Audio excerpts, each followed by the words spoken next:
Hello， 大家好，我是伟大爷，楼上的朋友你们好。去年节目播完之后，生活发生了很大的改变，很多人都找过来了，包括我的大学。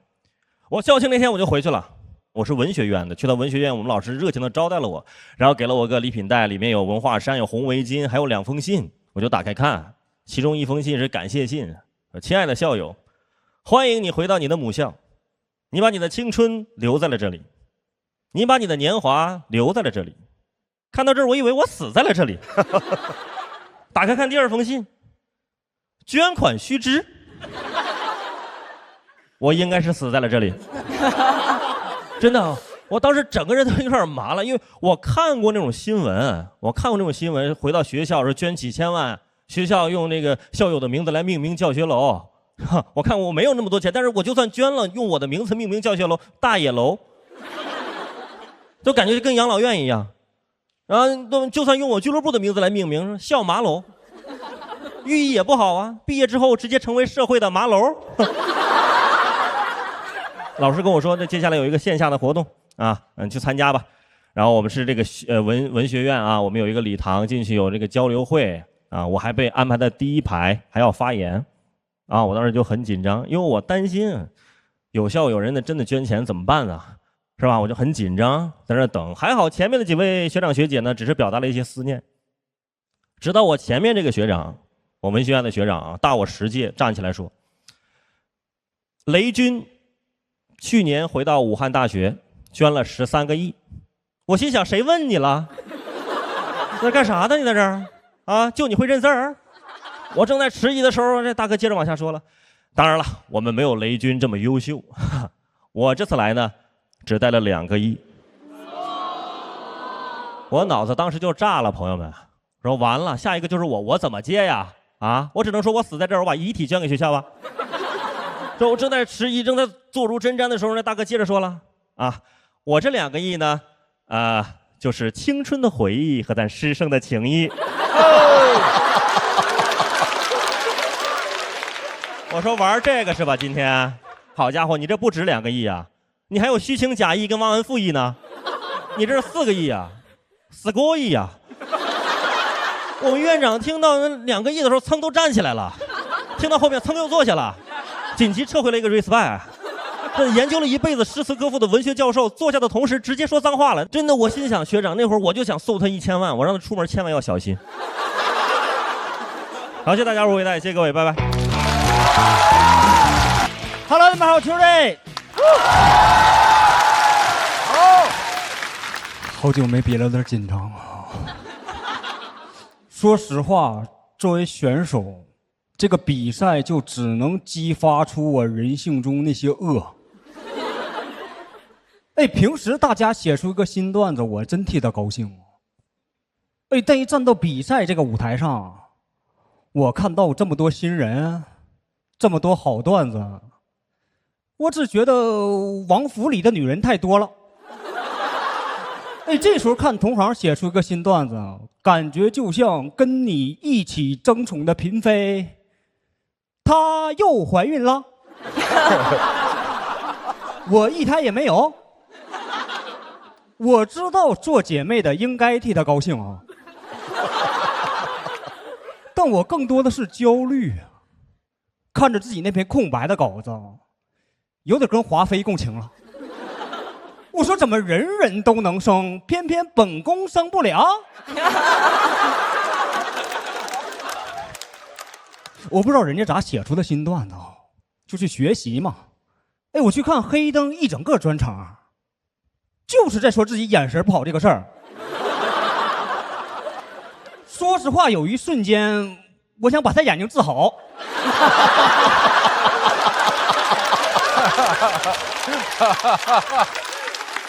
哎，站到比赛这舞台上，心态就扭曲啊！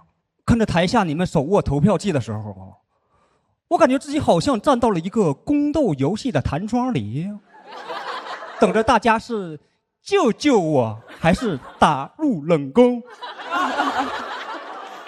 但这行不比又不行，我就去年没上，就被打入别人屁股里了。给没看过的解释一下啊，毛豆写了个减肥的段子，把我夹进去了。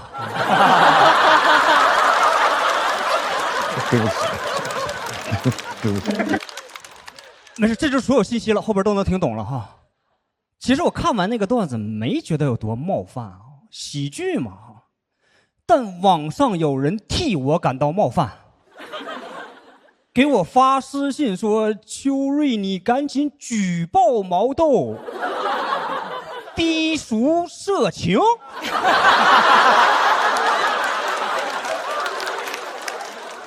哥们儿，低俗我看出来了。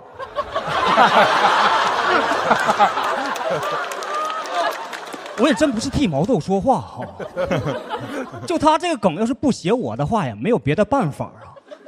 你们肯定知道，这种提人名的段子，一定是写越红的人效果越好嘛。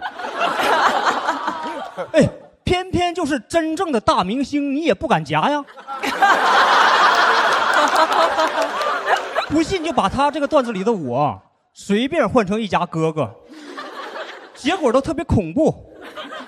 段子7点播的，7:01行业又没了。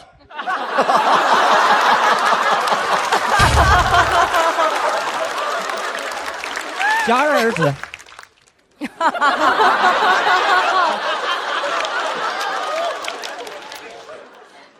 就现在这个网络环境你想写个笑话太难了。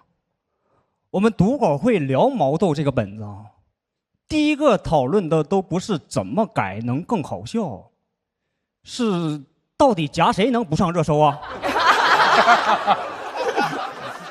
平时读稿会只有编剧参加那次法务都来了，说可不能碰流量有收律师函的风险。我们就让 AI 当原告模拟了一下后果到底有多严重。AI 是真敢判他上来要告毛豆软禁。公关部门的来了，说写自己人的话也别写异性了，小佳也不行。本来小佳和小佳是多好的谐音梗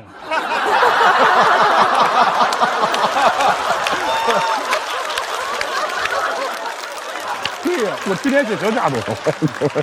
最后只能让他夹我了。我是毛豆唯一的家人们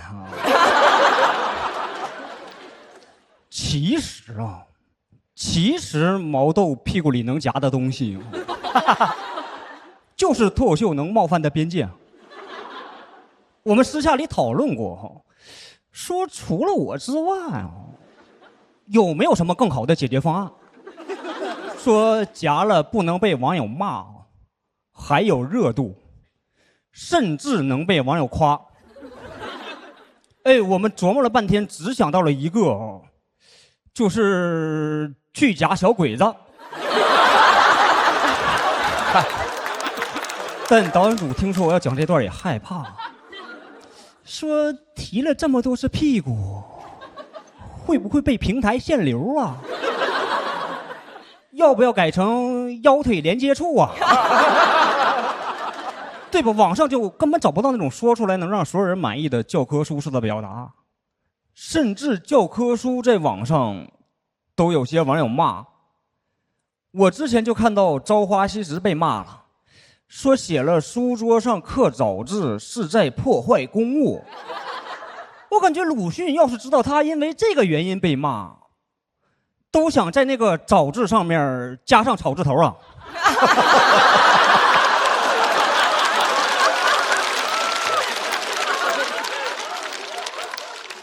我现在上网就不说话才安全偏偏我们又是靠说话吃饭就导致网上发生有些事儿，本来我不想说但他有人艾特你。前段时间就有一家哥哥唱歌跑调的短视频，就有人艾特我说素材来了。我心想，这是素材吗？这不是棺材吗？难听2个字我敢说。评论区好几万条留言我的心情跟那个热评第一是一样的你们不说我也不说。脱口秀现在最重要的是好笑吗？不是安全吗？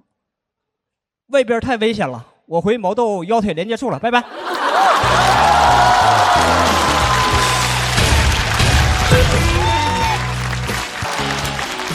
大家好，我是艾斯。谢谢大家。我是一个学生，然后平常生活里确实比较害怕尴尬，有很多尴尬的事情，过了很久也会记忆犹新。我人生里最尴尬的就是我的初中。入学的时候告诉我们说，我们学校为了鼓励学生变得外向，为了鼓励学生展示自己，我们有一个制度叫我展示。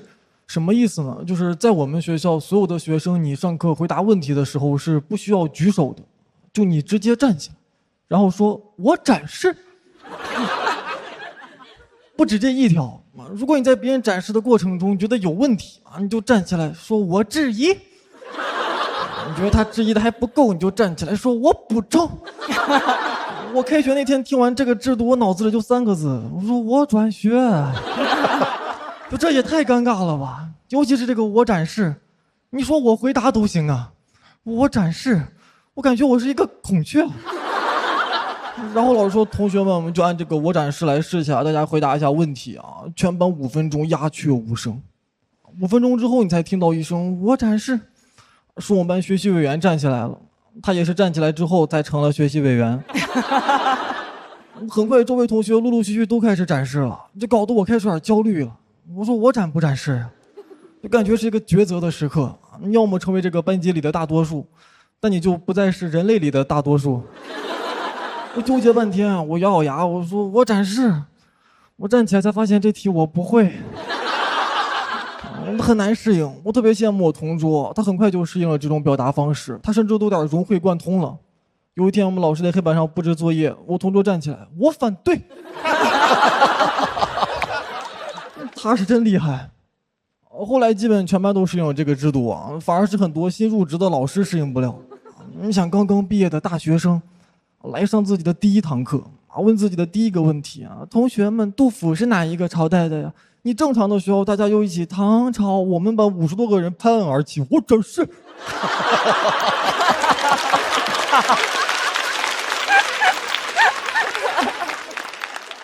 给老师吓得书都掉地上了。咱班这是兵变了吗？老教师就不一样，会提前给我们打招呼下节课有领导来听课，你们得好好展示意思是下节课他不管问啥，你全班都得站起来说我展示就这节课上完，你领导基本就聋了。我们也很辛苦一节课45分钟，蹲起了50多次，而且每次全班站起来只有1个人可以回答问题，我经常一节课展示半天1个问题没回答上，我白展示1堂课，白展堂我是。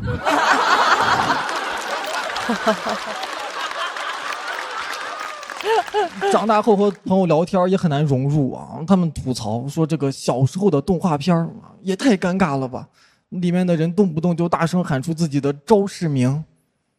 我就说还好吧，有那么尴尬吗？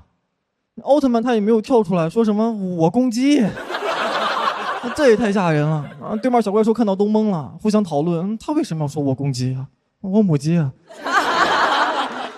我们校长他显然忽略了一个显而易见的事实就是在我们那儿只有我们这一所初中实行了这个制度，我们毕业是要上高中的呀。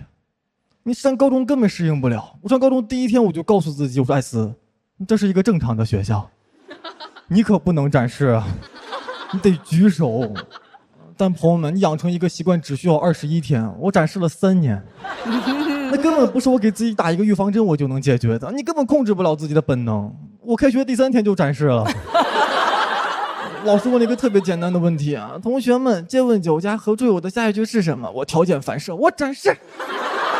全班同学鸦雀无声。我感觉我这辈子到头了，我现在死这儿得了。那借问酒家何处有？艾斯展示杏花村。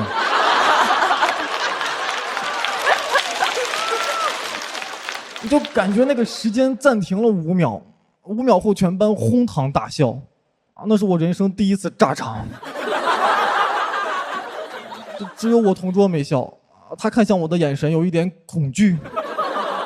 我下课给他解释，我说我也不是突然变成这样的，我过去3年每天都这样。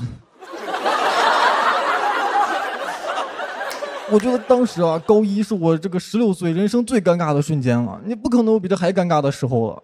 直到2周后，我又展示了一次，全班又是哄堂大笑。那个瞬间，我就知道我的高中生活完蛋了。啊，就你不可能有什么这个变化了，你也不可能改变同学们对你的看法了。我就算之后考了这个全校第一啊，照片被贴在公告栏里面，你路过同学看到了也只会说：“哟，展示哥。”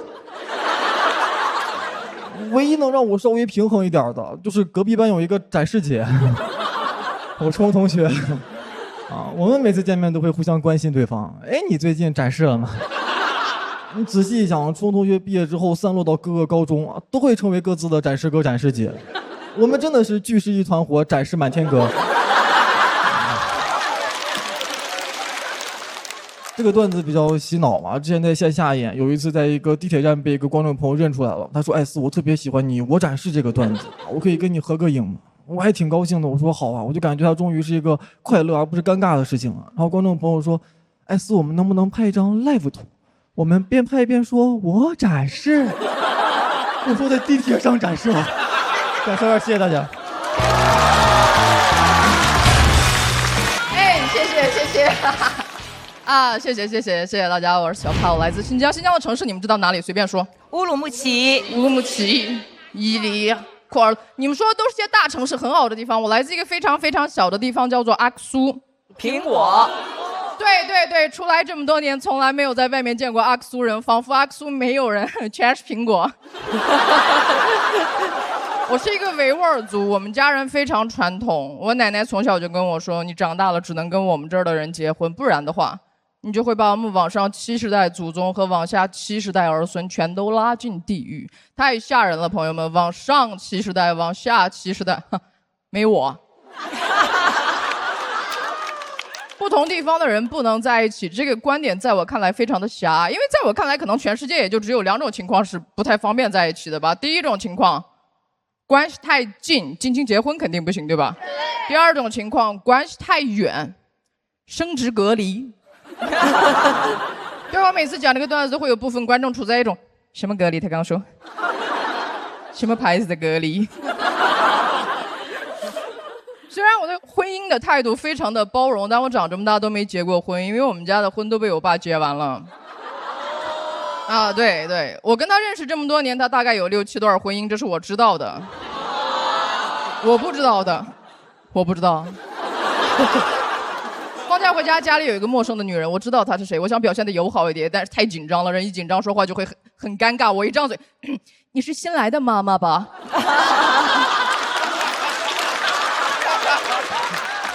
在家尴尬，出门也很尴尬。还记得我来自哪里吗？阿克苏。苹果比人多的小地方，就在这样一个小地方，我爸结过几次婚，谈过几段恋爱。我跟他一块出门，他要是拉着我走着走着莫名其妙的掉头了，我就知道 OK， 碰到前妻了。他走着走着莫名其妙的跟我说滚远点，我就知道 OK， 碰到未来可期了。随着年龄的增长，我开始越来越好奇，为什么有人会愿意嫁给我爸？我太好奇了，我甚至问出来了，我说六妈。你为什么会跟我爸结婚？因为我爸脾气臭，爱喝酒，不干家务，家暴，赌博。他把我打断了，说孩子，我知道你爸有很多问题，但未来他肯定会更成熟的吧。那年我爸52岁，52岁还没有熟，我怀疑我爸是一颗猕猴桃，因为那个东西我什么时候买它都是生的，买完放在家里，它的状态就是生的，再一看烂了。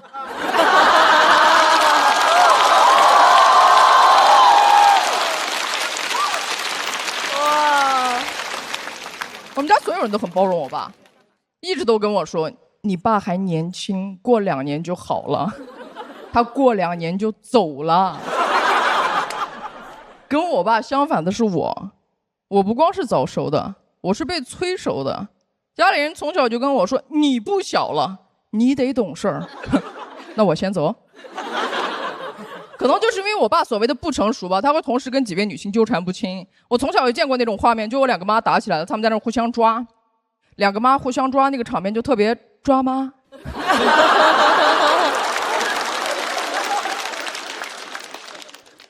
我现在是开玩笑跟你们把这个事儿说出来的，但你们知道这件事情给我留下的阴影有多大吗？我今年33岁了，依旧见不得那种楼下2个老太太抢矿泉水瓶子的场景。我会应激，朋友们，我只要一看到就是完了，哦，又是2个女人抢1个垃圾。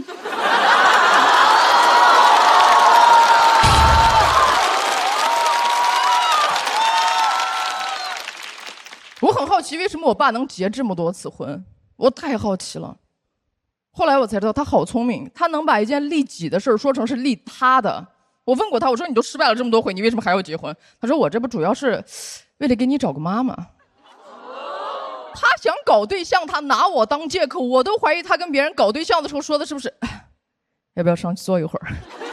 我女儿会翻跟头。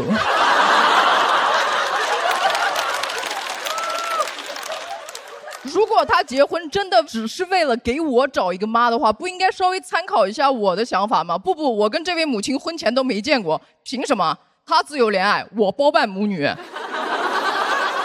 再说了，为啥一定要给我找个妈？我很早就独立了呀。我爸他那个话术又来了，他说：“哎呀，我这不是为了给你生个弟弟吗？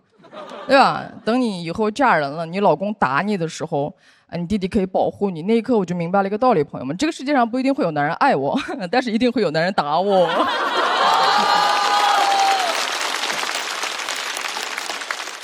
但如果我们按照这个逻辑往下讲的话，对我那个没有出生的弟弟是不公平的，你们不觉得吗？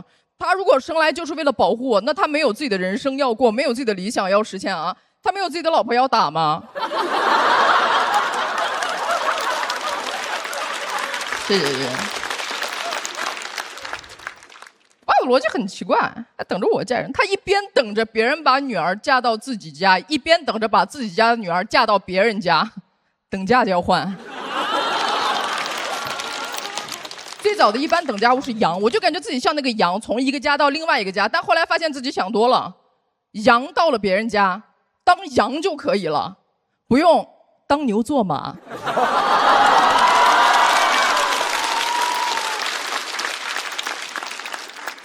我爸一直没有儿子，他求而不得，急得和不同的女人生下了不同的女儿。那一刻我发现我爸可能也没有那么聪明，因为他都已经用上控制变量法了，为什么还没有发现问题在哪儿？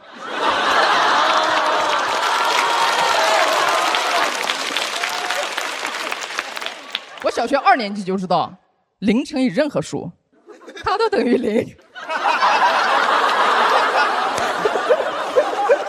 我爸虽然没有儿子，但是他对男孩的那种包容和偏爱已经到了一种魔怔的地步。他会因为对方是个男孩就包容他的一切过错，犯了什么错都包容，就硬包容。长大以后我才发现，整个社会都是我爹。小时候就是真的小小的一点点，我被男孩欺负了，我就回家跟我爸告状，我说爸他揪我辫子，我爸呀小男孩嘛，我说爸他随地尿尿，我爸呀小男孩嘛，我说爸美国往广岛扔了一颗原子弹，我爸呀小男孩嘛。谢谢大家，我是小发，谢谢。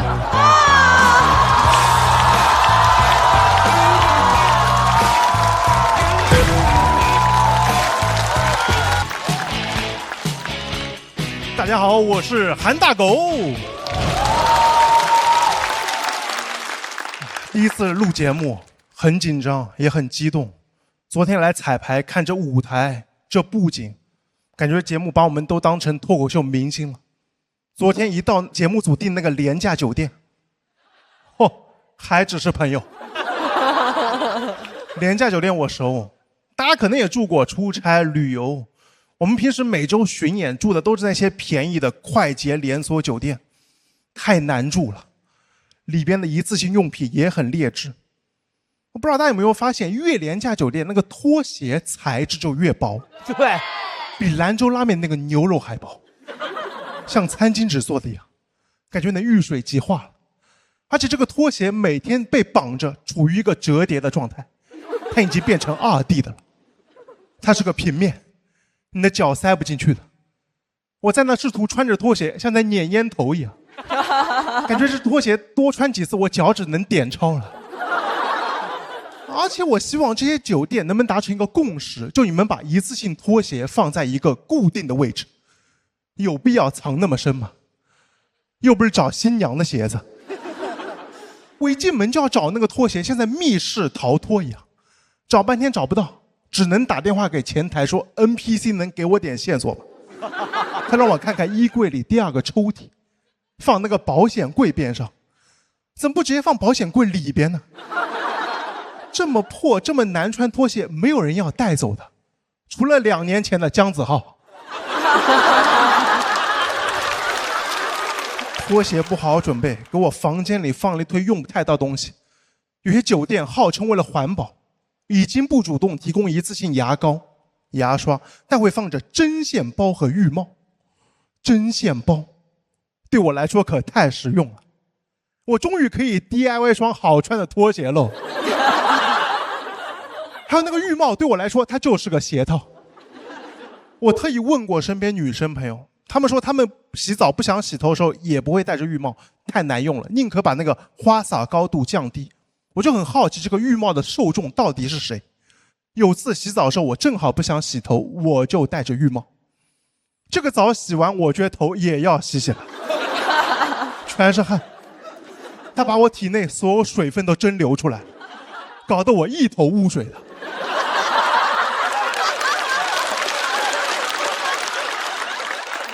想着赶紧找个吹风机吹一下吧，吹风机比拖鞋更难找，总是放在一个绒布袋子里面给你藏起来，搞得像这个房间的公章一样。我每次找这个吹风机我就懊悔，我说我刚才找拖鞋的时候好像看到过呀。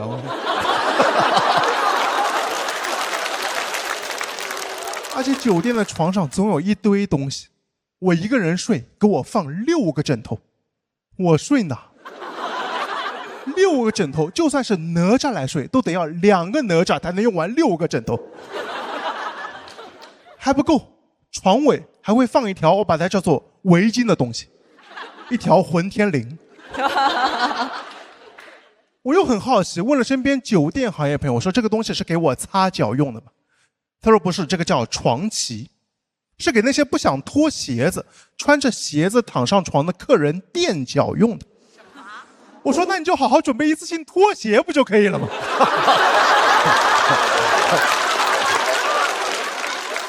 我最无法理解是有些酒店会把被子塞到床垫下面，很难拉出来。他们说这个叫西式叠被法，我说不用，给我来个中式的就可以了，把被子叠成豆腐块放在床上。对，塞进去又很难扯出来。我一边扯拿被子一边说这设计也太扯了，那么怕我睡进去吗？我都急了，我说我真的需要被子吗？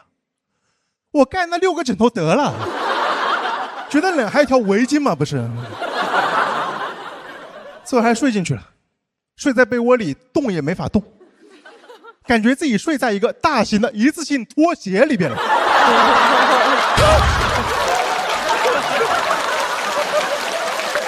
对，这个还行，倍儿形象啊！我每次翻身都感觉床在跟我抢被子。我说别折腾了，赶紧关灯睡觉吧。一关灯，发现酒店里总有一扇灯，你不知道开关在哪。我关的明明是总控，我对总控的理解是你把灯关掉，你把电断掉，你把氧气抽走都没有关系。我睡觉用不到这些的。走廊上还有一盏灯在很挑衅的亮着，怎么怕针孔摄像头拍不清我啊？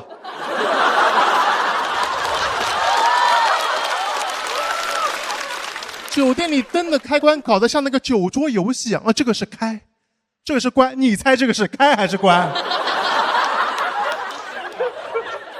而且有些酒店总喜欢在房间里装一些平时大家装修不会装灯。住过酒店给我床底加了一圈氛围灯，我愣是没找到开关在哪。那一晚上我躺在那个洁白的床上，边上一圈金光闪闪，床边还有双纸拖鞋。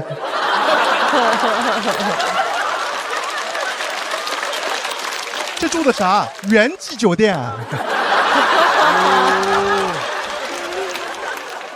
而且你在酒店洗澡也很麻烦，你在酒店洗澡永远不知道那个水会从哪个喷头里喷出来。我在那调跟个 DJ 一样，一不小心就会从上面像下雨一样淋我一头。早知道戴个浴帽了。而且有些很破的酒店，它的水温不是线性的，就是你洗澡的时候，哪怕你拽着淋浴水龙头把手一点一点、1毫米1毫米这么调，你都得不到你想要的温度。哪怕像电影里那种大盗开保险箱带着听诊器调都没有用，它只有2种温度，还有点冷。哦，走。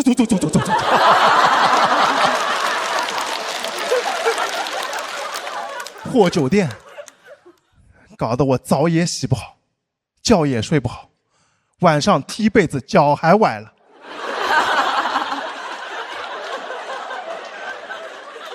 气得我退房的时候就想把那个房卡塞到拖鞋里，拖鞋叠起来放在浴帽里，浴帽用针线包缝起来塞到床垫下面，找去吧你们！估计很快就找到了，有摄像头嘛。谢谢大伙，韩大狗，谢谢。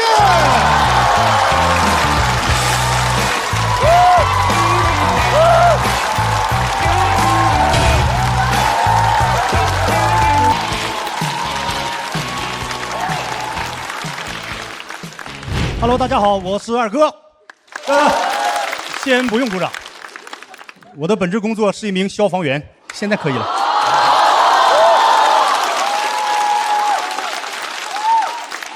真的，你们很可爱，但是你们也很幸运，因为你们今天遇到的是在讲脱口秀的我，而不是工作中的我啊。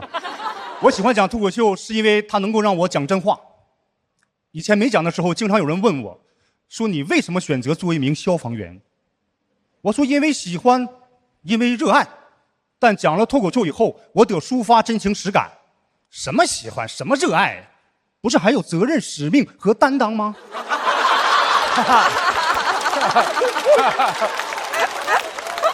到做消防员以后，身边朋友说你现在变得是一身正气啊。不瞒大家说，小的时候我在我们村你要一提我，那也是人人喊打。我想想我以前做那些事儿哈，造孽啊！我小的时候啊比较调皮，喜欢玩火，当时灭火的方式也比较简单，我用水。我记得一天1盆水过后，火一点没灭，棉裤烧着了。当时我就总结经验，我说以后啊不能再下风灭火，太费棉裤。你知道在我们农村春耕的时候需要用火燎荒，我家地少荒少，燎得不尽兴啊。我把整个村荒全燎，大火烧2天，罚我爸6000。我爸跟我说他想要2胎，我说爸要2胎不还得罚你吗？我爸说可以先把你掐死啊。我当时不仅喜欢玩火，我还喜欢放炮，炮干放不尽兴啊。我往我家鸡窝里面扔，往狗窝里面扔，往我家菜窖里面扔，鸡飞狗跳，太刺激了。因为我妈从菜窖里爬出来了，当时我妈就炸了，喊我爸，我同意要2胎，把2小子掐死，快！就我当时离开我们村来做消防员，那是带着我们村整个村民的希望。他们甚至都不知道消防员是干啥的，就是希望我离开。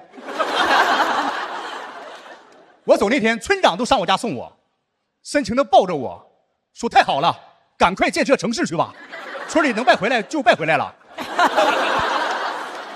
但我来到消防队，我发现啊，我很适合成为一名消防员，因为我第一次救火就受到我们队长表扬。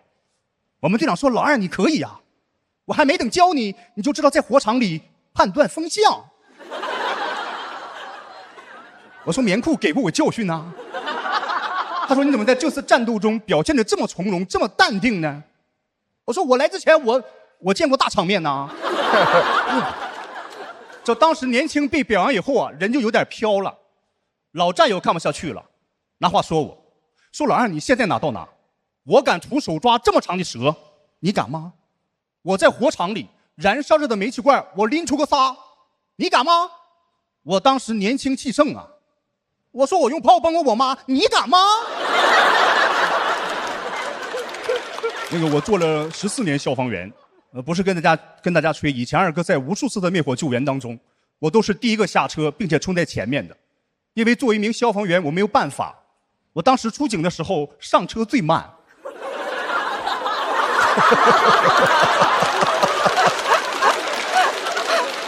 当然，谁不是生来都是一名消防员的？一开始出警的时候，我也害怕，我也恐惧。我记得有一次，一个服装厂起火，火很大，我很害怕。下车的时候，我给自己打气，我搁那碎碎念，我说没有事啊，火不大，火不大，不要怕，不要怕，火不大。这个时候，我队长从我身边过，说老二，你说这火不大，你见过大场面呐？让我进去搜救被困者，你知道进去以后烟很大，这个时候我忽然感觉到在不远处有2双眼睛在盯着我。我当时一咬牙一跺脚冲进去，成功救出俩假人模特。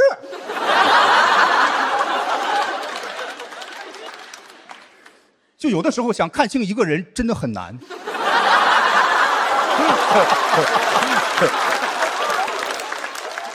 当时那个老板感动的都快哭了，说兄弟啊，你救出2件貂多好啊，比这假人贵多了。我队长还表扬我，说我冷静。说我在众多假人当中选择先救童装模特。提到消防员，大家都知道危险啊。我也是在2年前受了一次工伤啊，我是这个右膝盖做的半月板2/3的切除和前交叉韧带的重建手术啊，比较严重。说这些是想告诉大家什么呢？平时大家知道消防员危险，但是不知道消防员究竟多危险，不知道打篮球的消防员多危险。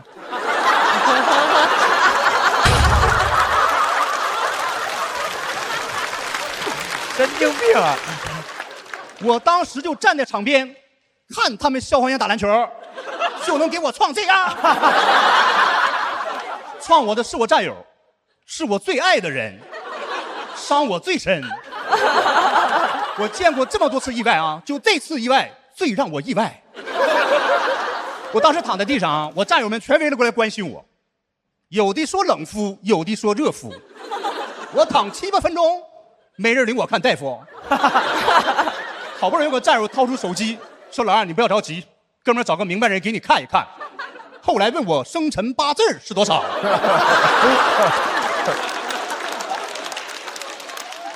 这个时候我队长过来了，我一看我队长过来了，我说队长完了，我可能是骨折了。我队长很严肃啊，不可能，我最有经验。你站起来，我看一下来。我猛地一站，就听咔吧一声。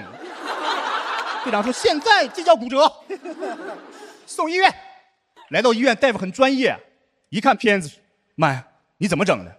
我不好意思说，我说我打篮球。他说：“完了，你以后打不了篮球了。你要是喜欢呢，你只能看他们打篮球了。”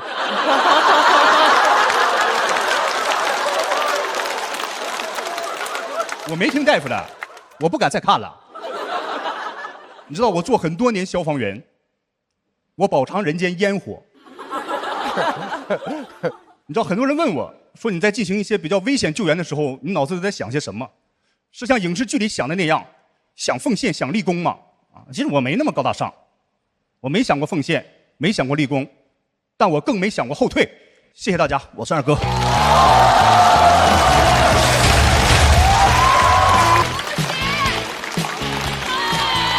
了。谢谢大家，大家好，我是步惊云。谢谢大家啊！因为我在西安的俱乐部已经开业2年了，但我到现在还是很难说出“我是老板”这句话，很羞耻。我总觉得老板就不是啥好词儿，尤其在这个舞台上，脱口秀演员最爱骂的就是老板，所以山河赵月骂老板的段子我都给删了。有一次，有一个甲方来我们剧场看场地，完了之后我就很自然的上去，我说：“你好，我是咱喜欢脱口秀的负责人。”负责人这3个字脱口而出的时候，我觉得这么叫也挺踏实的。结果对方说：“哦，那你负责去把老板叫过来吧。”但老板这个词儿在喜剧圈已经脏了，改叫主理人了。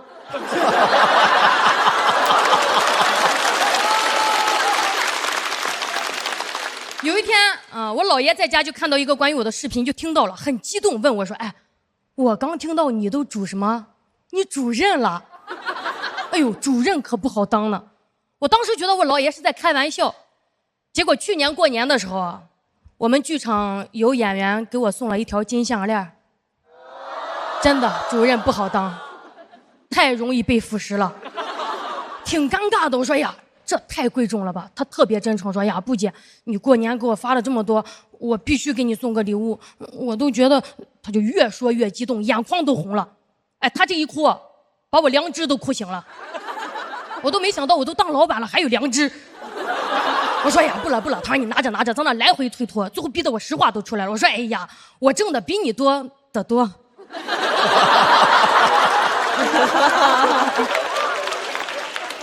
真心最扎心了，感觉我说完他都想把礼物拿回去了，但我已经收下了。回到家打开那个盒子，心情很复杂。那个项链太漂亮，不自觉的就戴上了。关键是我也不好意思拿到剧场，你当人家面戴，只能在家悄悄戴。对着镜子默默欣赏的时候，觉得自己更像个贪官了。突然想到有个贪官说过，说谁送的什么不记得，但谁没送他一清二楚。这么想，我也不是贪官，因为谁送的啥和谁没送我都记得。赶紧劝住我说，咋能这么想？以后不能再收礼了，每天回家待一会儿，警示自己吧。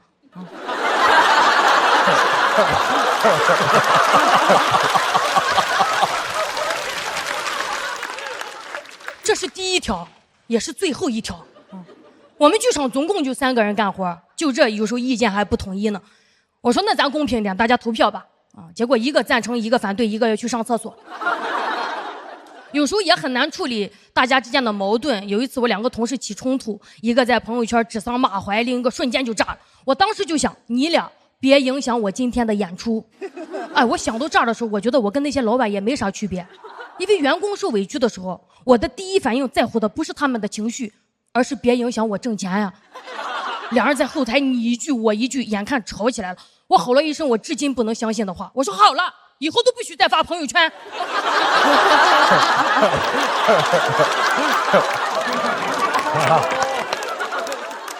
好没逻辑，好神经，好像老板说的话呀，但说出去也收不回了。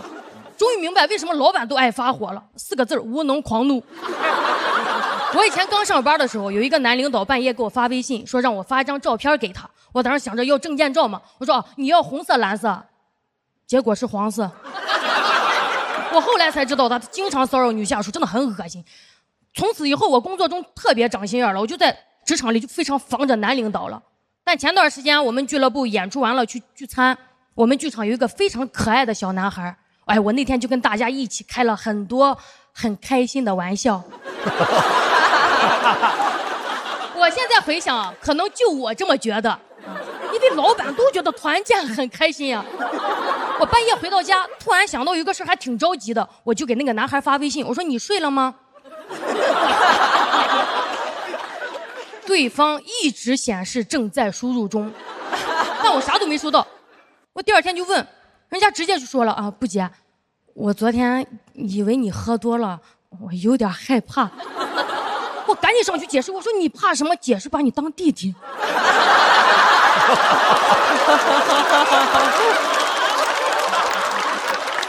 说完以后，感觉他更害怕，但他的回答一下让我觉得，其实职场性骚扰是不分男女的，老板就应该谨言慎行啊。平时嘴上说什么，哎呀，别把我当老板，但在对方眼里，你只要是个上位者，你开过分的玩笑，那就叫骚扰啊。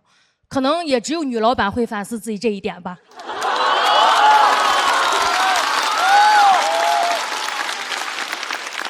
但这2年啊，我被问的一个最多的问题就是你怎么平衡事业和家庭？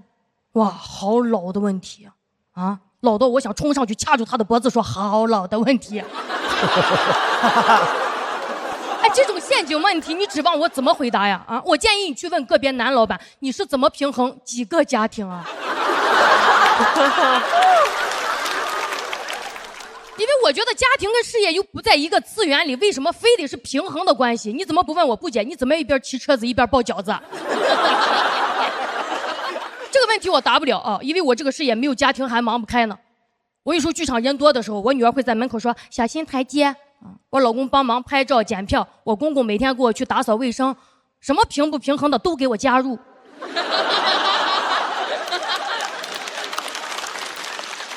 所以PUA 是没用的，只有家人才会真的把公司当家。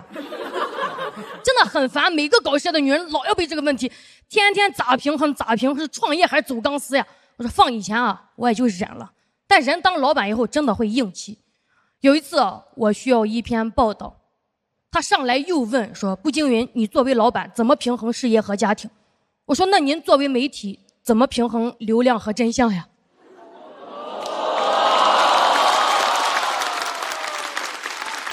哦，什么呀？我就没有那篇报道了。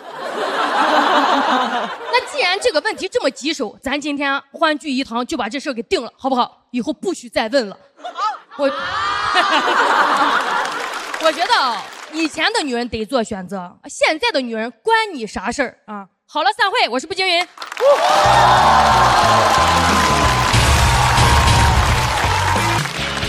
大家好，我是张俊，你们好吗？变化很大，脱口秀都有2个节目了，我还在跟步惊云打。你说观众打开电视他不纳闷吗？这不是新会员吗？怎么还是老对手啊？你们2个人就没有一个人想去对面吗？我不想啊，我不喜欢太火的节目。小众，我还是有变化的。我下半年要去纽约，要去哥大上学了。你们都很好，谢谢你们，谢谢你们。但也有人会过来就打击你说这有啥？你知道哥大其实是个水硕，你知道吗？我说因为把我录取了吗？那哥大在我心里含金量有点下降了，呼兰的含金量也有点下降。但呼兰不在乎，他很自信。你跟呼兰说，呼兰哥大的水硕，他只会扶着眼镜。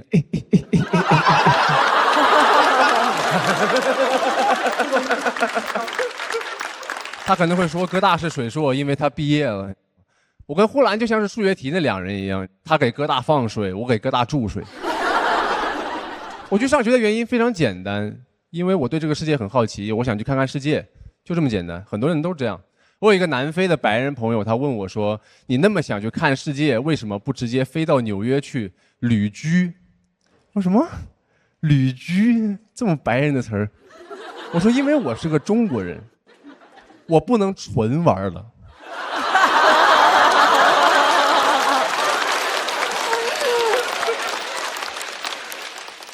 我纯玩会有罪恶感，太快乐会倒霉的。这我家训，你知道吗？我爷爷用毛笔字写的，你知道吗？他小时候去开普敦春游完回来，又不用写800字作文。我体内流淌的是农耕社会辛勤劳动的血，所以即使现在不用下地耕田了，我也每天在网上种草拔草。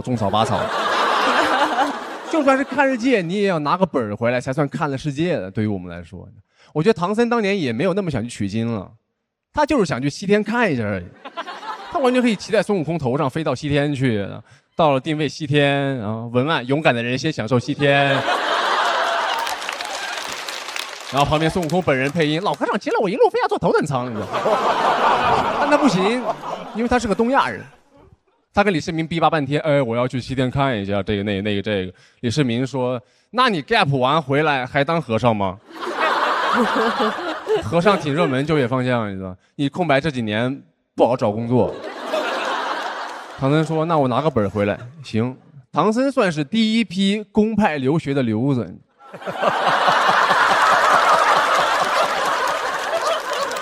我承认这事儿，我不是一个松弛的人。别说你这样不累吗？我不累啊，我一点也不累。你知道什么比较累吗？卷松弛。就是有些人他已经费尽全力了，还要看起来毫不费力。我说你想看起来毫不费力，你就别费力呀。他又要费尽全力，他又要看起来毫不费力，他那种紧张的松弛感，特别像是在搞竞走。就是每一个竞走人都给我一种他其实很想跑的，但他怕别人觉得他急了。你不急吗？我不急啊，我不松弛吗？你知道吧？你不松弛。竞走第一名不是最松弛的，最后一名才是。我上次看业余比赛，那最后一名哪里是竞走，那就是遛弯儿啊。我很讨厌竞走，竞走是一个相当特权的运动，它起源于19世纪英国绅士拿来社交的。他们闲的，因为他们可以不跑。竞走不可能起源于非洲的。2个非洲哥们儿，咱们今天比比谁走得快哈。然后后面那个豹子，你说了哈。英国人用竞走来增进感情呢，因为他们跑太快，听不见对方说话。Excuse me。你在非洲不跑快一点，你再也听不见对方说话了，你只能听见后面。同样的道理，强调松弛也是一种特权。有些人能松弛，是因为他们不用跑。就好像你不能一边享受社会紧张高效运转的同时，一边嫌弃大家不够松弛，太双标了。就好像有些发达国家一边享受超前消费和海量松弛，一边抱怨制造业流失到更努力工作的某亚洲强国一样。越南哈，越南。你不能抛开环境讲这个的，说国外老外都很松弛，因为国外是老外的家，你让他来我家武汉。红灯还有3秒变绿，后面电动车哔哔哔哔哔哔哔哔哔。过马路的时候，车一直开到我脚边才停下。我以为车让我，车以为我让他。接下来跟瞄准一样，我走一步他开一下，我走一步他开一下。最后还是有个老太太站出来，小伙子别怕哈，我扶你。我们确实有些紧张，但我们修路也很快。我去新西兰演出的时候，他们100米的路修了1年，1年啊！我家门口那条路，早上出门开始修，晚上回来通地铁了。松弛不是一种美德，你不松弛不会对社会造成危害的，太松弛倒是有可能会。你的网约车司机一边开车一边玩3个手机，一个打牌，一个看剧，一个聊天，然后扭头问你可以用你手机导航吗？人是可以不松弛的，甚至我的面相就不松弛，因为我有一点地包天，我正常拍照都要绷着，我就。别人说你放松一点，我就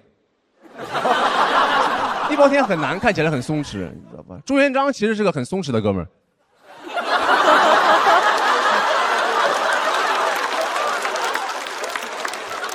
但是因为他有地包天，所以他看起来那个画师要谋杀他的样子，你知道吗？我就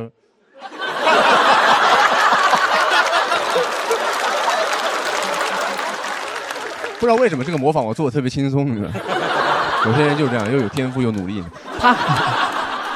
他很松弛，打拼了一辈子，哎，终于当皇上了，结果看起来，然后画出来那幅画，其他太监就在背后蛐他，你知道啊？你看他当了皇上还这么紧张，你知道？朱元璋就是个小地方打拼上来的土皇帝，朱重八 AKA 小镇做题家。朱元璋说：“那把你们9族都杀了。”你看他急了。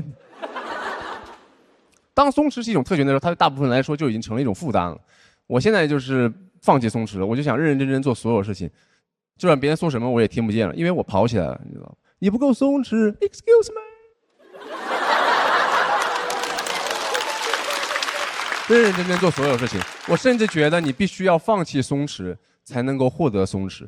因为前段时间我认认真真打王者荣耀，然后被举报了，理由是消极游戏。我只是菜而已。挺伤人的，因为他举报成功了，就所有人一致认为这个他打成这样子一定是态度有问题。就像小的时候，你班主任跟你父母解释为什么你学习成绩不好，他给的理由永远是哪一句话？这个孩子聪明是聪明，就是不努力。然后我在旁边心想，你知道我有多努力吗？我就是不聪明啊！我不仅努力，我甚至有点尽力了，我费尽全力了。看起来竟然毫不费力，我怎么变松弛了？谢谢大家，我张俊。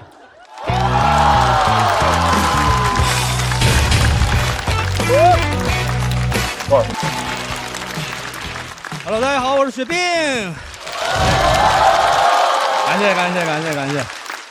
感谢。我先解释一下，这个胳膊呢是小时候一次意外啊，高压电啊，也不用紧张，也不怪你们。放松一点啊，今天没有捐款环节啊。真的，你们要是太严肃呢，我站在这儿特别像水滴筹啊。再说了，也不是什么新鲜事儿了，是吧？节目每年不都有几个老弱病残名额吗？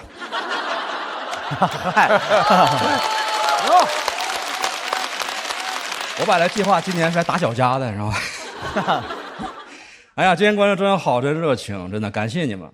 实话讲，我以前遇到观众不全是这样。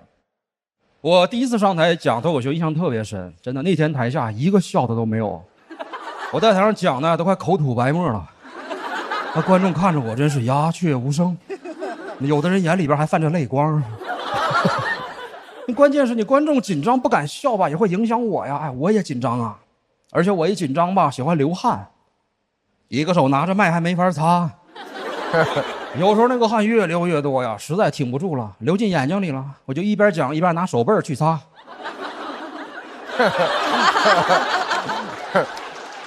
不擦还好，一擦观众更紧张了，说这小子怎么讲一半还哭上了呢？当时还有朋友给我出主意，说上台遇到紧张情况吧，你别慌也别怕，你就想一些小技巧呢，跟观众要掌声。你比如说，你可以在台上带头鼓掌嘛。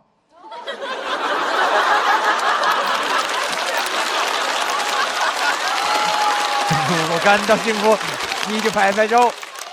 后来那朋友就不要了，听得出来啊，这种朋友一听就是同行，啊，这帮同行怎么说呢？有好奇心，有幽默感，我没人性啊。一般人见了我吧，叫声雪冰老师，或者叫声冰哥，他们见了我，哟来了，左撇子，这右手还没长出来呢。聊天也不好好聊，净问我一些古怪的问题呀。说斌哥呀，你这一个手，你要是走钢丝的话，会不会平衡不稳呢？哎，我问一下啊，就你们平时走钢丝吗？你看对吗？我为啥走钢丝是吧？还有人问我说，你要是犯法了，警察怎么给你戴手铐啊？啊？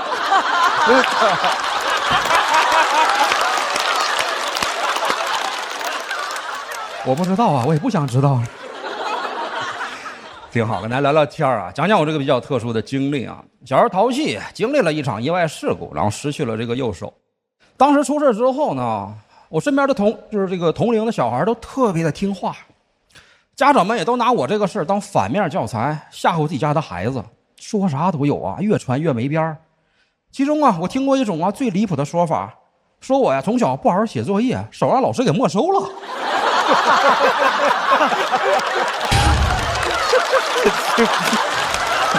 你死了，对，这完全不讲理啊！就是，其实吧，除了这个胳膊，我还有一些小毛病，我不说你们可能发现不了啊。我这两个眼睛视力不一样，啊，差不少。之前体检过，左眼视力大概是5.0，右眼只有4.0。一开始以为是外伤导致的嘛，这右边其实也有外伤。后来仔细一想，明白了，那上学期间每天要做眼保健操啊。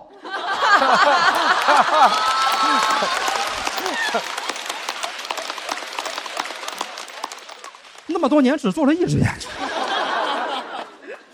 再就是出事之后呢，责任方赔了一笔钱，还不少。要不是盈利模式太难复制，那风险太大。再来几回，哥们财务自由了。别人叫白手起家，我这叫断手致富嘛啊！但说出来你们可能未必会相信啊。当时啊赔了整整8万块钱。你看现在听着像笑话一样啊，当年不算少了。30年前啊，90年，我查过，当年的8万块钱，差不多能在上海买房啊。我爸当时每个月工资才100块钱一个月，8万块钱拿到手，相当于他一次性领了60年工资啊。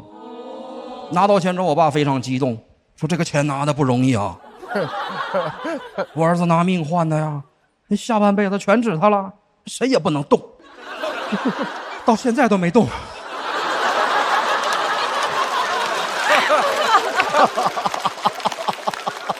这8万块钱跟传家宝一样，供家里边，躲过了楼市，避开了股市，在他们最好的年代，他经历了30年还是8万。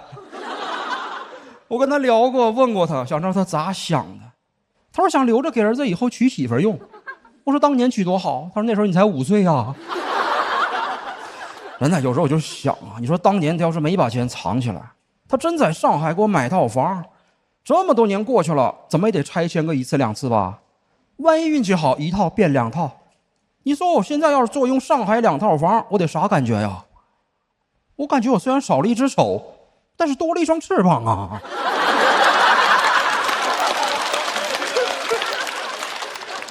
这么多年过去了，其实慢慢也能理解他了，不能怪他。当年他呀，就是觉得这个钱啊太重了，他不敢动。30多年过去了，货币虽然在贬值，但是父爱一直没有缺失啊。你要非说是谁的错吧，我觉得是通货膨胀的错。通货膨胀让前面的不值钱。之前看书啊，看过一句话，印象特别深。他说，市场经济有它自己运行的规律，但是呢，其中总有一只无形的手在宏观调控。我心说，不会就是我的手吧？我现在还是单身啊，我倒不太着急，身边有朋友替我着急。他们呢，时不时的跟我炫耀他们的恋爱经历，说斌哥啊，最近又谈恋爱了，这次一见钟情。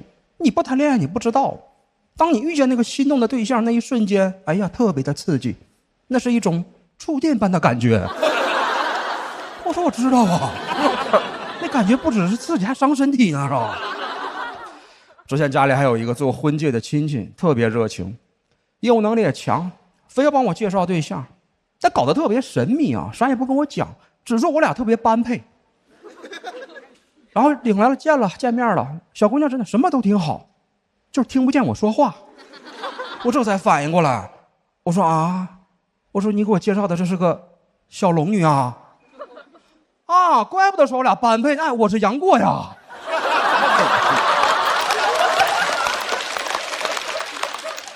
我就问他呀，我说什么情况啊？他说这不挺好吗？《神雕侠侣》多般配呀。我说不太方便吧？那我俩在一起怎么交流啊？他说没事啊，你可以学学手语嘛。当然，最后也没有在一起啊。你毕竟这个生活不是小说。杨过就算是会绝世武功，他也没法学手语。谢谢大家，我是雪冰。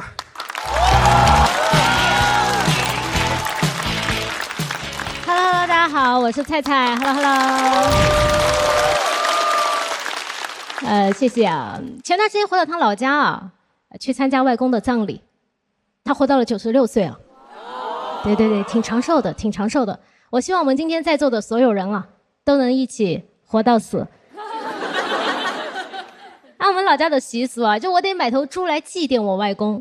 我舅舅就觉得我做脱口秀不挣钱嘛，他就选了一头最瘦的。我感觉猪也懵了，他本来以为体脂低能活久一点。其实这个猪原本不是由我来买，原本应该是由我妈来买，但是她20年前也去世了。大家可以呼吸啊，放心，我保证，接下来不会再有人去世了。20年确实是很长的时间，我也确实是没事了。但我跟大家坦诚啊，就我每次在台上讲这个，我还是挺紧张的。我就害怕说得太重了，你们不笑；说得太轻松了，你们觉得我不笑。而且也害怕观众会心疼我嘛。但是今天 PK 的是雪冰哥。你们是不是也不知道我和他谁失去的更重要？但我说一下，我为什么还是要讲这个呢？因为我就发现，就是越想逃避，就越绕不过去。就比如说之前就有一个朋友，他就问我嘛，他说：“你妈不催你结婚啊？”我说：“不催啊，确实不催嘛。”然后他就跟我说：“好羡慕啊，要是我妈跟你妈一样就好了。”我当时的感觉跟你们一样。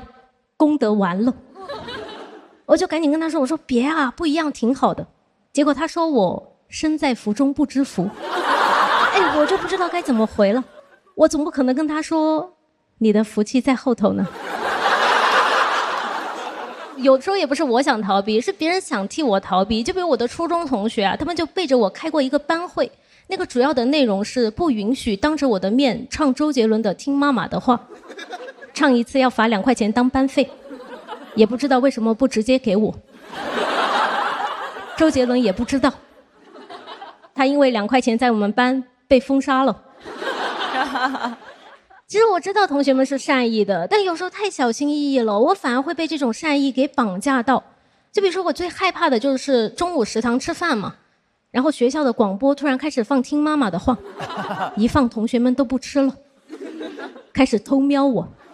我也不敢吃了，怕他们觉得我该流泪的时候流口水。关键这首歌吧，它也不是固定的时间放，有时候肉都夹到嘴边了，它放了，我就把肉也放了，真的觉得很委屈。能不能先放首别的？能不能给我一首歌的时间？有次菜太辣了嘛，然后就辣到擤鼻涕，音乐响起来了，旁边的同学就默默给我递了张纸，节哀啊。别哭了，我想说，杰伦啊，别唱了。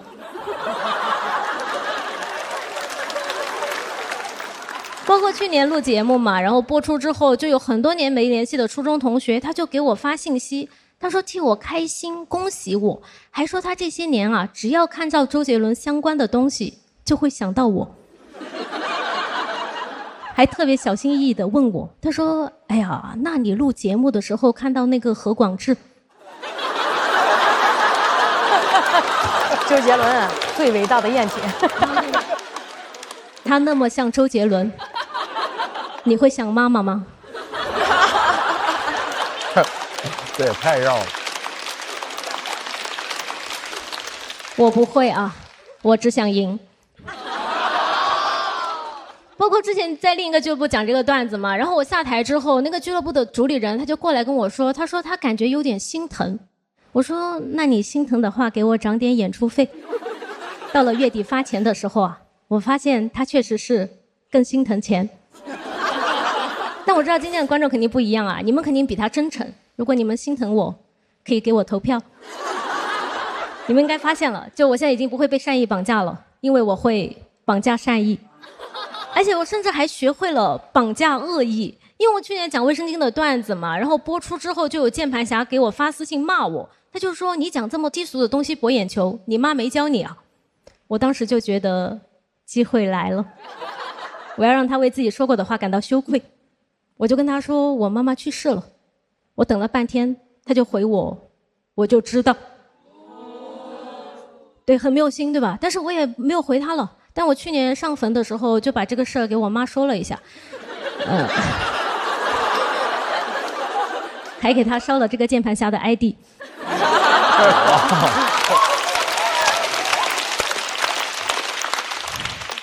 其实很长一段时间我都会避免和我的朋友什么的聊到这个事情，因为我发现每次一聊这个事情的时候，那个气氛就会变得很尴尬。因为每次我一跟我的朋友说我妈妈去世了，然后他们就会跟我说对不起，然后我就不知道该怎么回了。但说到对不起的次数吧，确实是有点多。有一次有一个朋友没有说对不起啊，我就觉得他欠我一个道歉。后面我就实在很好奇嘛，我就问他，我说怎么别人都说对不起，就你不说啊？然后他回我，又不是我干的。哇，他好不是人啊！他是个脱口秀演员，他是 Echo。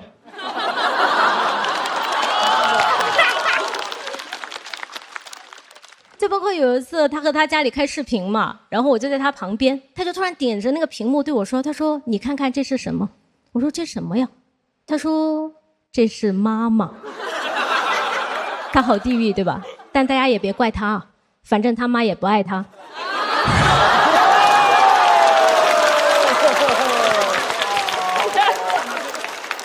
但其实是这样的，我觉得如果你同情一个人，他就只能是感激你。但是我觉得其实可以相互攻击，它是比感激更加亲密的关系。我也特意查过了，像我这样的人格特质呢，它就属于是 INTJ。但其实我最近一直在想啊，就如果聊死亡会让大家这么不舒服，就我可以感受到大家还是挺紧张的。然后我就在想说，我为什么还要讲呢？然后我就想到了我妈妈，因为她就是一个特别喜欢开玩笑的人嘛。我小学的时候特别不会写作文，然后有一次她就非常认真、非常严肃地跟我说，她说我教你写。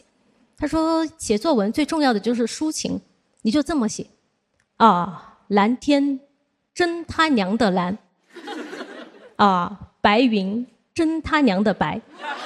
我当时觉得就是我是个小学生嘛，写作文对我来说是全世界最严肃的事情，但是他没有想教我一点什么，他就是单纯的想搞笑一下。然后我就想说，那我今天站在这里，我是不是也可以不表达什么，我就是想像我妈一样搞笑一下，给我妈尽个孝。好，谢谢大家，讲到这里，祝大家开心。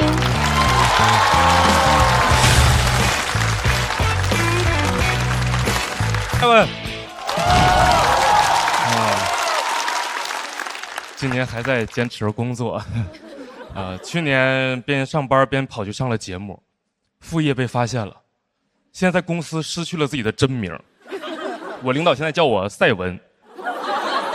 去年上了班之后回公司真的很担心，很怕我领导生气，因为怕他觉得我这个不务正业什么的，但是很快就发现自己多虑了，让中年男人开心太容易了，我在节目上给我领导要了个张绍刚老师的签名，我领导特别高兴。但那天更开心的是绍刚老师。张老师，你俩想掏了他的。我开灯了啊！我要开灯了！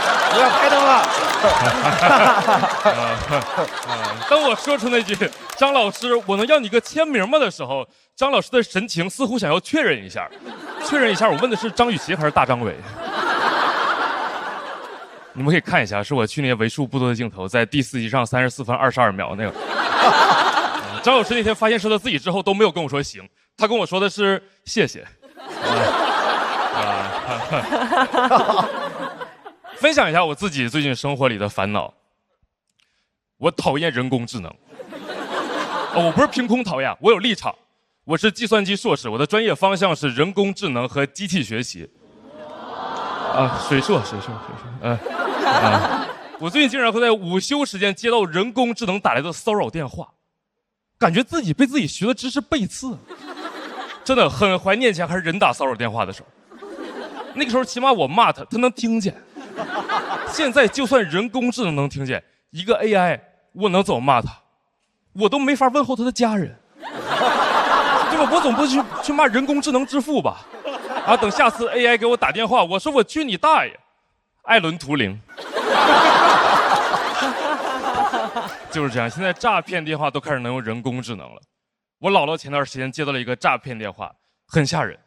电话那边是我的声音，说：“姥姥你好，我是外孙子，我银行卡被冻结了，你给我转点钱吧。”我听了之后很怕我姥姥被骗，我姥姥89岁了，但是我姥姥跟我说：“你放心。”我一下就给他识破了。我说：“姥儿，你是怎么识破的？”我姥说：“因为你没有这么有礼貌。”我姥姥就是如此清醒。但是我领导最近跟风 AI 跟风有点不太正常，他每天刷那种营销号，就那种不会有人不知道可以用 AI 一键生成精美 PPT 吧，然后转发给我，让我用里面的方式生成一下明天的 PPT。怎么会有人信这个？就我都不想用科学的角度来解释，我们能不能一键生成一个 PPT？ 你点开 PPT 还得双击呢，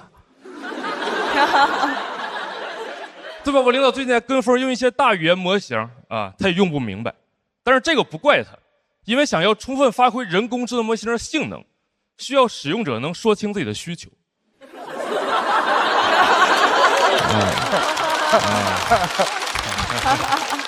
这是我们领导的短板。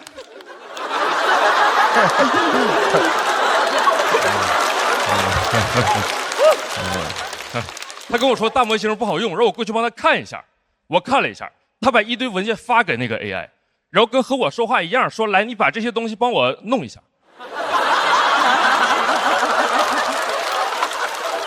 他就是这样，我叫他 this 代替型领导，因为他的指令一般就是把这个东西弄成那个样子。人工智能他说不会了，说我很愿意帮助您，但是您没有提出需求，您能说一下需要我做些什么吗？我领导把那个深度思考给点开，说你再好好想一想。他就是这样，他不理解，但是这完全不妨碍他迷信人工智能。他最近就给我提出了一个新的需求，跟我说网上的人工智能不好用。你是学计算机的，你给我们公司弄一个自己的人工智能。我寻思，要不你再好好想一想呢？就我要是能弄出来，我来这儿啊。就他是管我叫赛文，但是他不能真拿我当奥特曼用啊。对吧？但是上班嘛，我只能哄他，我只能把网上这种开源的免费的模型套一个壳子接一个接口接到我们公司，但是受限于我本人的智力水平和那个电脑的性能，接下来模型特别的笨，就笨到什么程度？我问他阿姆斯特丹的旅游攻略，他跟我说阿姆斯特朗曾经登月。我第一次看见一个大语言模型耳背。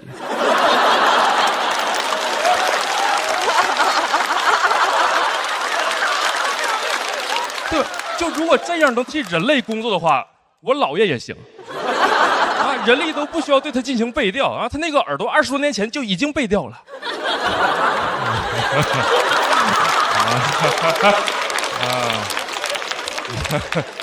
但是我肯定是报喜不报忧嘛，你们知道我肯定是往好了报的。他相信了，他真的以为我们有一个很厉害的人工智能模型，他以为我们走起来了。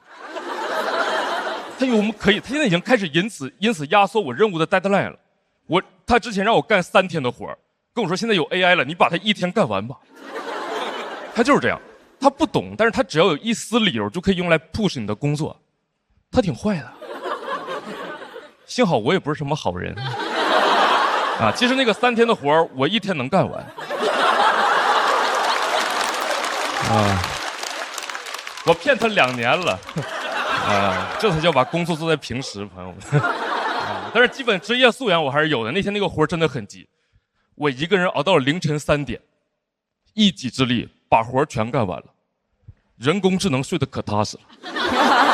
但是第2天早上我把那个活交上去的时候，我领导以为那个活是人工智能干的，指着那个我纯人工写成报告赞不绝口，跟我说：“你看，这比你之前自己写的好多了。”我领导现在就属于 AI 梦男这一块的。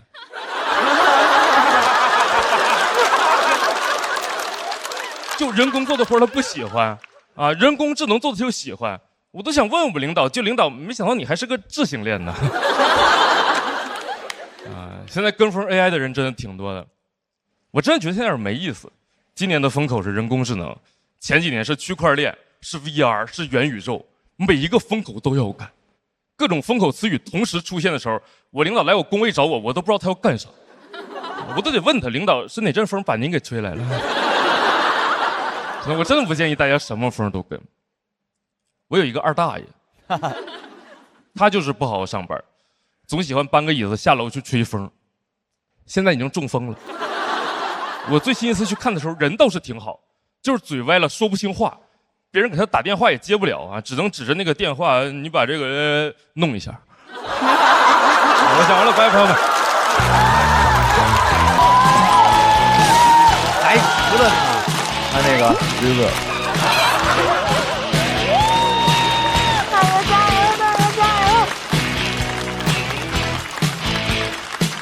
嗨，大家好，我是大鹅。我是一个农学生，介绍一下我自己，就是农民的孩子，终于考上了研究生。开始研究怎么当个农民。好多人都说，农民的孩子考上了大学，那就是鲤鱼跃龙门了。可我是个甘肃人，我呢不分。回头一看，跃进农学的大门了，里面不仅坐着我爸，里面还坐着我爷，感觉我才是真正农的传人。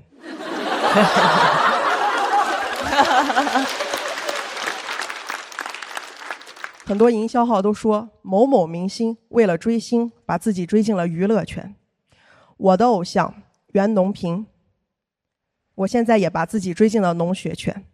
我的偶像研究粮食，我研究瓜果蔬菜，我往这儿一站，谁能有我更懂饭圈？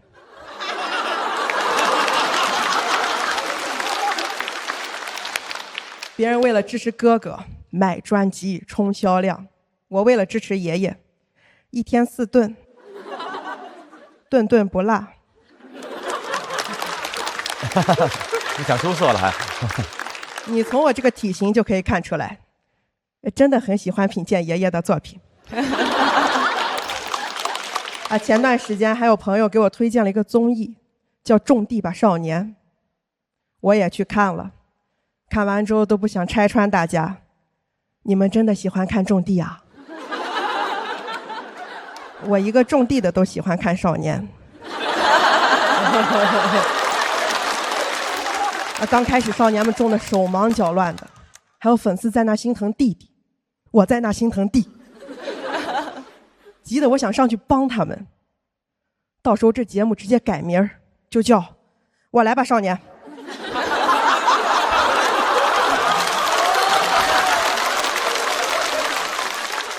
以前在课堂上学的都是歌颂农民的，什么粒粒皆辛苦，出了教室听到的都是你不好好读书，以后只能回家种地。农民好矛盾呀。我们家门上有块匾，上面写着3个字，耕读地，意思是我家是一边耕作一边读书的人家。矛盾在我家挺对立统一的。小时候想好好种地，读书走出去看看世界，现在想走出去读书也看了看世界，想帮农民更轻松的种地。谢谢大家，我是大鹅。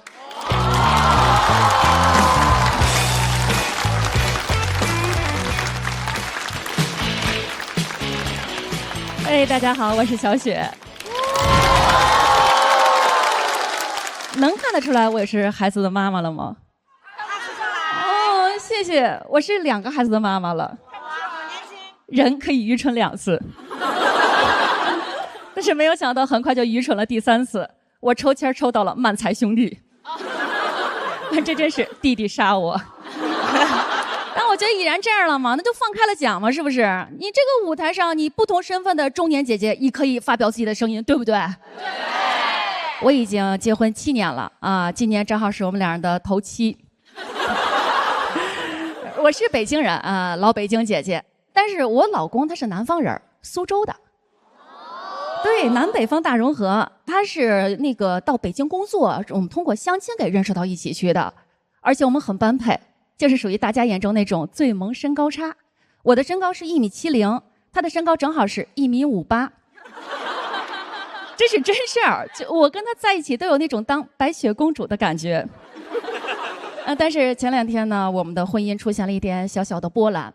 我呀在家无意中瞄了我老公手机一眼，正好从他的手机上啊下拉了一个微信对话框，是个可爱的卡通头像，而且对话内容就2个字：哥哥。就你们这个姐夫，50多岁的老男人了，都快秃头了，什么哥哥，玉帝哥哥啊！但是我们这么多年的感情呢，还是非常的稳定啊，就是一直保持着那种分房睡啊，因为我带着2个孩子嘛，但是不影响我们在客厅见面呢，能简单的打个招呼。每次我在客厅见着他，我都会很开心。我说哟，您回来了。他看见我也很礼貌，他说哟，您忙着呢。他看见孩子更开心了，说哟，都长这么大了。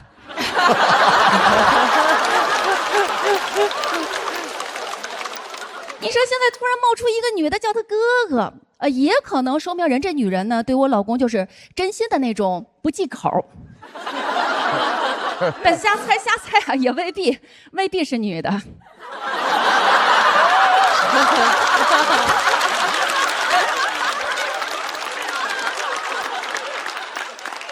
所以你得知道这个人到底是谁呀？我跟你说，就那会儿啊，我老天天琢磨他这事儿，我真的快给自己琢磨出抑郁来了。这时候中国有句老话讲得特别好，叫女子不远嫁。我算是全中国啊离娘家最近的人了，我的娘家就在我家楼上，就是同一个单元楼的上下层。我老公跟我搞对象那会儿嘛，第一次来我们家也问过我，说你爸妈在哪儿啊？我说现在老2口都在上面呀。他说我很抱歉呀。我说这有什么呀？你要是高兴，我带你上去找他们呀。我跟你说，楼上楼下它不是一个简单的距离，这就是我婚姻中的底气。我的上面有人。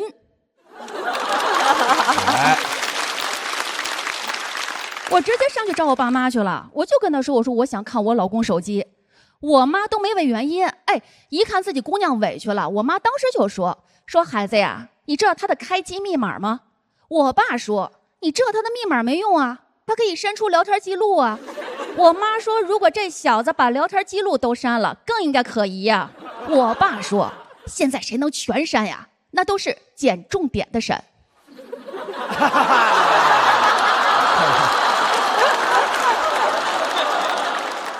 我妈说孩子你先下去，妈处理点家事儿。我说我现在最大的问题就是什么呀？我老公老攥着手机，我没有机会下手啊。我妈说孩子你没有找对时机，夜里2点半，2点半是这个人睡觉最死的时候，那会儿他的手机你随便看。我说我这太吓人了，是不是？你想3更半夜的在一黑屋子里，我静静站在一个人边上，假如我老公突然睁眼了看见我，你说我说什么？我怎么说？我说晚安马卡巴卡。就在我最无助的时候，我爸妈的一句话真的让我体会到什么叫做家人。他们就说孩子，要不然我们陪你吧。就这句陪伴真的就是我最强大的后盾。哪怕我看我老公手机时他突然睁眼了，我都不再畏惧，就大大方方说嘛，是我们集体要看的。我妈有给我规划接下来的细节。我妈说孩子呀，你就正常睡觉，你的手机呢上个夜里2点半的闹铃，我跟你爸呢也下来，我说咱仨一块站他边上，这是要守灵。我妈说就算你老公突然睁眼了，你也有借口啊，你就说爸妈来了。我说这个点你们来干嘛呀？饿了要拿他的手机点点外卖。但是其实合计的时候担心挺多啊，顾虑也挺多。我跟你们说，真经历完那个晚上啊，咱们别的不说，我首先学会一个人类的冷知识，就是咱们正常睡觉啊，都正常睡觉，夜里2点半真的是这个人睡得最死的时候。你们知道能死到什么程度吗？我就跟你们这么说吧，就那天晚上夜里2点半，是我隔壁屋的老公将我给推醒的。他说我手机的铃声太吵了。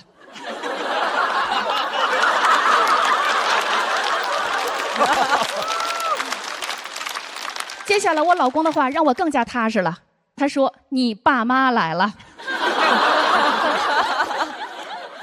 我说哈哈，这个点儿他们大概是饿了吧。就这样午夜丑时，我们一家4口团圆了，我们围坐在一起默不作声。我老公都小声的问我，他说在你们北方这一天是不是有什么习俗啊？我们更加沉默了，我老公都慌了，他问我爸，他说爸呀，有什么我们能帮到你们的吗？我爸说你睡吧，你睡了就能帮到我们了。我老公在我们3个的死亡凝视下僵硬走回他的屋子。其实他关上房门那一刻，其实我有点后悔了。我就跟我爸妈说，我说其实咱没必要非偷偷摸摸看人手机，对不对？刚才这么多人也在，完全就可以直接大大方方的弄死他。我妈说孩子不行啊，这个小区都是监控啊。我爸补充道，有那么几个道是可以避开监控的。爸爸为什么这么懂？但是父母关心则乱啊！我跟你说，我这个人还是比较理性的，而且我也憋不住了。第2天我就直接问他了。我老公承认了，那个真的是个女的，但人家是个卖保险的，人身意外险啊，人身意外险。我老公没兴趣都删了，但是经历完那个晚上啊，他又给加回来了。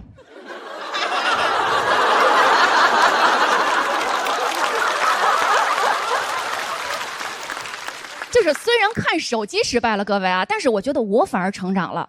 我就那会儿老觉得，就为什么我老活着累啊？就是我老惦记别人，就本来没什么大事，我老自个儿内耗。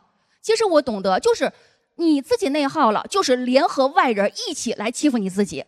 所以那时候想，我说去他的吧，以后我重心我就转移到我自己身上，我就关注我自己。你就退1万步，真有人跟我抢我老公，让给他。世界那么大，1.58米的不好找，1.6米以上的有的是。我是小雪。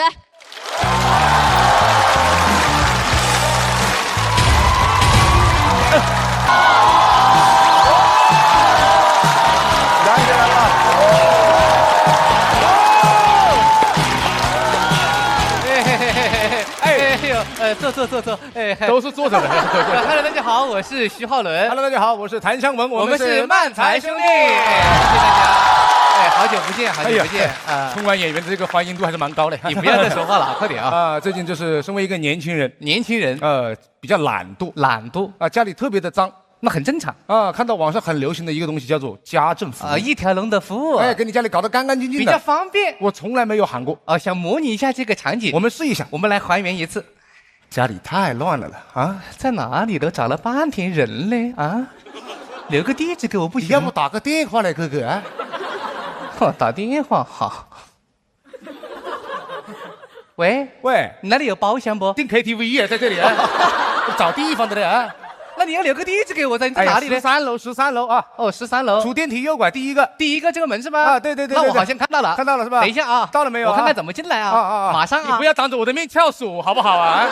我还在家里呢，我开门就可以了嘛。那你开门不？该鸡的。哦，来了，不好意思，没关系。来晚了，来，里面坐，没事，喝点水吧。下次，这次啊！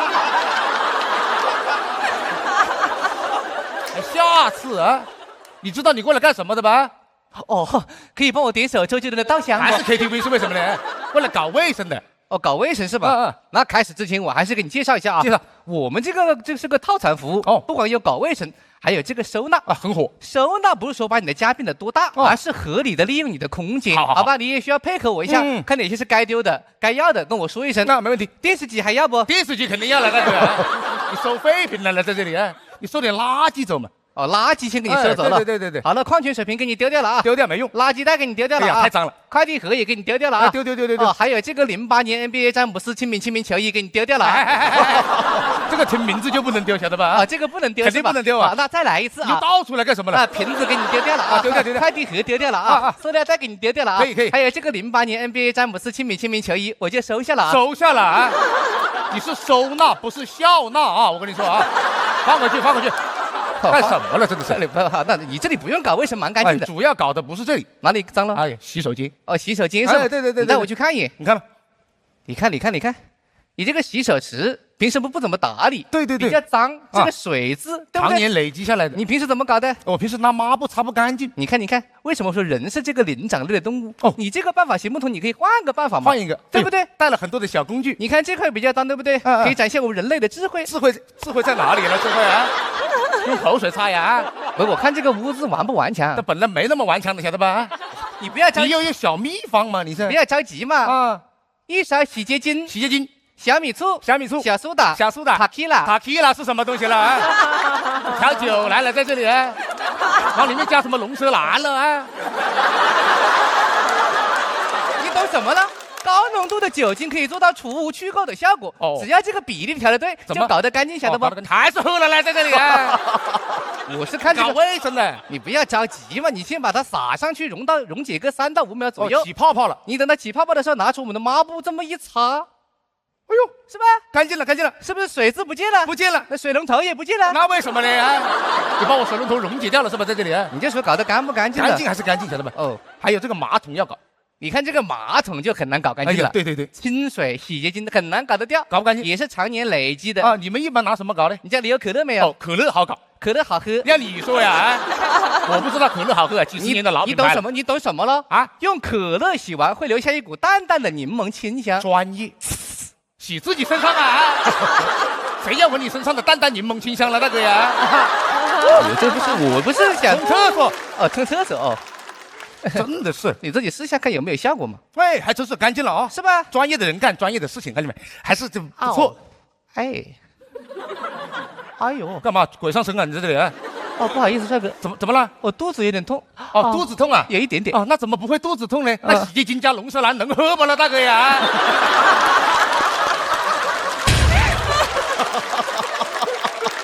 肚子痛，来上厕所，快！哎，谢谢，我晓得你是好人嘞。但是我们公司有明文规定，什么？不能在顾客的卫生间里面上厕所，还蛮有原则。你的卧室在哪里？你准备干什么呀？你把我叫你当什么啊？没有，我是说我可以先忍一忍，等先弄完以后我再上厕所。我是有这个时效的。可以。卧室带我去看一眼。这边，这个是卧室是吧？对。蛮脏啊，真的不能上厕所。真的不可以上厕所啊。哦，那我就开始搞工作了啊。都收掉是吧？都收掉。这个是你跟你女朋友的照片不？不，前女友。哦，不好意思啊。没事，我没有想到你是喊我过来啊？对，就是我不知道怎么处理他的这些闲置物品。哦，上转转不？上什么转了，在这里啊？那不是差钱在这里啊？我不知道怎么处理这些回忆。我明白，我懂了。谈恋爱了，对，每个人都有自己忘不了的蓝月亮了，白月光啊。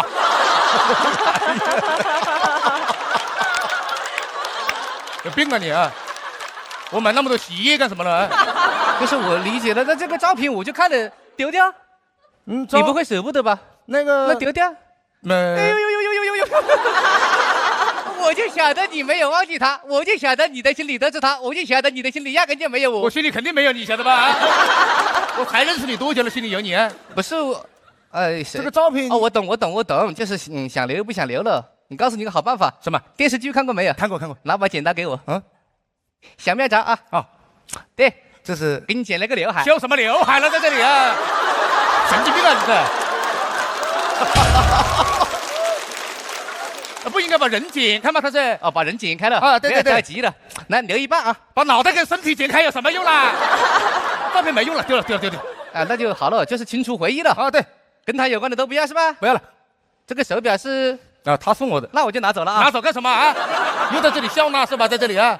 你放过去这个手表，你自己说要断舍离。手表我喜欢，我也喜欢了。你喜欢有什么用了啊？你喜欢是我的东西的。好了，这个不要了。你还买得起钻戒啊？你这个钻戒是当时准备求婚，我晓得。然后面吵架。牌子货啊，对，限量款的啊，是，一个人只能订10次。我搞批发呀，我在这里啊，我婚姻生活蛮不幸福的，知道吧？每个人只能订1枚了，知道吧？放那。这个你都不能拿走是吧？不动了。帅哥，你要这么搞，我就不想搞卫生了。这怎么回事？为什么？那不是我的问题嘛？你这房子早就搞得再干净，你也不会开心。你那属于是心脏。我心脏啊！你这是你这自己心里那个情绪没有处理好，你找搞不好结的有什么用呢？不是跟你说，你这种情况我真的是见的太多了。见得多吗？你头2天我也见到一个，也是说什么情侣要分手的，上午说把东西搬走，晚上又给他搬回来，2个人和好了，好麻烦。还有头1天说什么把东西烧掉，结果下午给他去买了个一模一样的也搬回来了，也是和好了。还有什么分手要跟我谈恋爱的？那凭什么呢？啊，你们离完蛋也跟你谈恋爱啊？我的意思就是说，你这种情况找我没有用，你不如处理好自己的情绪，你去找他去算了。我怎么找他嘛？啊，所有的联系方式都已经删完了，这个人已经从我的世界里面消失了，知道吧？话不要说的那么绝对，别给自己留遗憾。你要不开门看看门口站的是谁呢？别搞了，你这人生只有一次。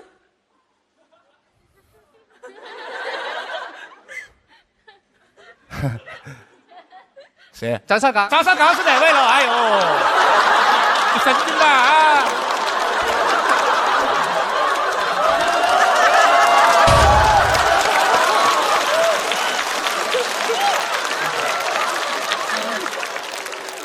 你放个主持人放我家门口干什么了？你要啊？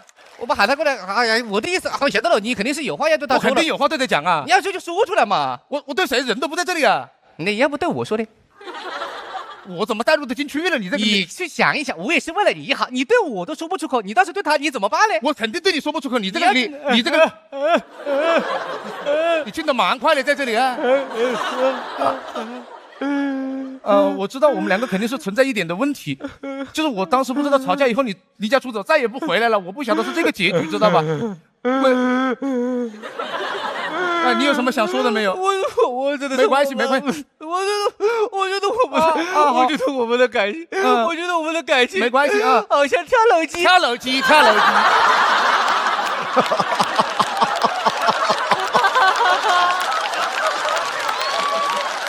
你是单纯的想唱 K 不了在这里？我的意思就是说，我觉得你说的很好，但我觉得分开也是一个不错的选择。你可不可以放过我，让我离开这里？但是我就是有一个，我想离开之前拿过一些属于我自己的东西。你目的蛮明确的，在这里啊。我不是，我跟你在一起这么久，我爱你那么深沉，我跟你在一起这么久，那是我的青春，那是我的回忆，我不想把它留在这个房子里。我把它把表拿走吧，表拿走吧。拿走。哎呀，那个钻戒不可以啊！我知道那是你给我买的，那是量身定做，那是我的指纹，我不想它出现在别的女人手上。你把它给拿走。还有那个08年的詹姆斯还记得呀？你要的蛮多在这里啊！对不起，我可能控制不了我自己。没关系，我不想让看到我狼狈的样子。没事，你转过去，别看我狼狈的样子。可以看，没关系嘛。哎呦，不要在这里上厕所呀！哎呀！